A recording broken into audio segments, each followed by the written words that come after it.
IELTS അല്ലെങ്കിൽ spoken English സ്റ്റുഡൻസിൽ കണ്ടുവരുന്ന ഒരു മിസ്റ്റേക്കിനെ കുറിച്ചാണ് ഇന്നത്തെ വീഡിയോ. സെൽഫ് ഇൻട്രൊഡക്ഷൻ്റെ സമയത്ത് പലപ്പോഴും ഒരു പേര് പറയുമ്പോൾ മൈ സെൽഫ് ഉപയോഗിച്ചാണ് അവരവരുടെ പേര് പറയാറുള്ളത്. ഒരു സെൻറ്റൻസിൽ മൈ സെൽഫ് എന്നുള്ളൊരു വാക്ക് വരണമെന്നുണ്ടെങ്കിൽ തന്നെ ഐ അതിലുണ്ടായിരിക്കണം. For example, I looked into the mirror myself, അല്ലെങ്കിൽ ഐ ഇൻട്രൊഡ്യൂസ്ഡ് മൈ സെൽഫ്, അല്ലെങ്കിൽ I felt good about myself. I വന്നു കഴിഞ്ഞാൽ മാത്രമാണ് മൈ സെൽഫ് ആ ഒരു സെൻറ്റൻസിൽ നമ്മൾ ഉപയോഗിക്കുന്നത്. അതുമാത്രമല്ല, മൈ സെൽഫ് എന്നുള്ള വേർഡ് എപ്പോഴും ഒരു ഒബ്ജക്റ്റിൻ്റെ പ്ലേസിലായിരിക്കും.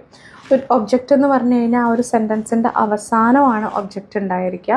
സോ അവസാനത്തിലായിരിക്കും നമ്മൾ മൈ സെൽഫ് എന്നുള്ള വേർഡ് വെക്കുന്നത്.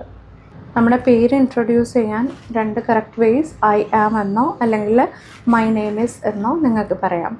നമ്മുടെ സ്പോക്കൺ ഇംഗ്ലീഷ് IELTS കോഴ്സിനെ കുറിച്ചുള്ള വിവരങ്ങൾ അറിയാനോ അല്ലെങ്കിൽ ജോയിൻ ചെയ്യാനോ താഴെ കാണുന്ന നമ്പറിൽ നിങ്ങൾക്ക് കണക്ട് ചെയ്യാവുന്നതാണ്. Thank you.